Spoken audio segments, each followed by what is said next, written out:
Moi en fait j'ai commencé à dessiner très tôt, à l'âge de 5-6 ans. Et en fait ce qui m'a donné autant envie de dessiner comme ça peut paraître assez naïf, mais c'est quand ma mère me racontait des histoires et que je regardais en même temps avec elle les illustrations dans les livres. J'avais l'impression d'intégrer l'histoire en fait et j'adorais ce côté un peu intemporel de se retrouver dans un monde totalement différent de celui dans lequel on vit. Et en fait c'est ce qui m'a beaucoup plu et c'est ce qui m'a un peu poussée à vouloir beaucoup plus tard devenir illustratrice en quelque sorte. Ouais. Donc j'ai commencé avec un énorme talent, n'est-ce pas, à dessiner des fées, des princesses, et après en fait je me suis tournée plus vers les animaux, en fait, plus vers une approche visuelle, commencer à regarder les volumes, les textures un peu, des différents poids, des différentes matières, cuir, tout ça. Et en fait c'est là que j'ai compris que j'étais tellement à l'aise là-dedans que j'avais envie d'en faire j'aimerais en faire mon métier.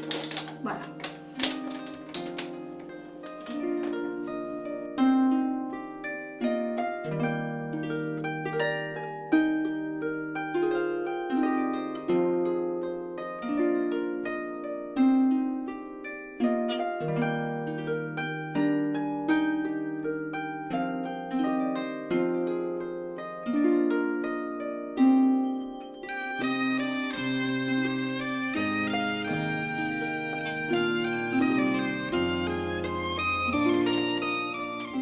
C'est vrai que quand j'allais dans différentes librairies, je m'attardais beaucoup plus sur l'aspect visuel des livres.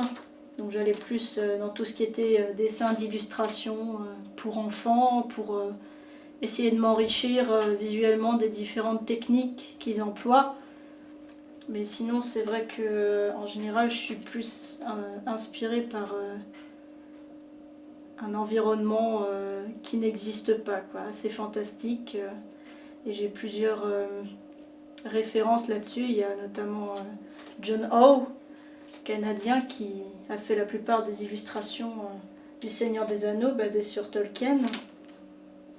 Il y a aussi Sandrine Gestin, qui est une très grande illustratrice. Et en ce moment, en fait, ce que je fais, je suis aux Beaux-Arts.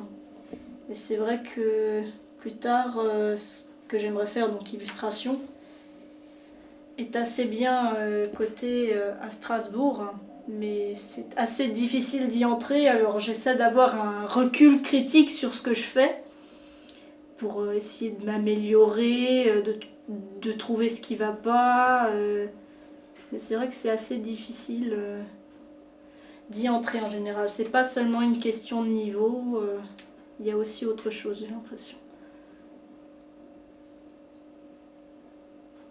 Parce que c'est vrai que c'est vraiment quelque chose qui me passionne et où je pourrais passer près d'une journée entière sans manger, tellement je suis ancrée dedans, tellement je rentre dans mon environnement que je suis en train de m'inventer sur le papier.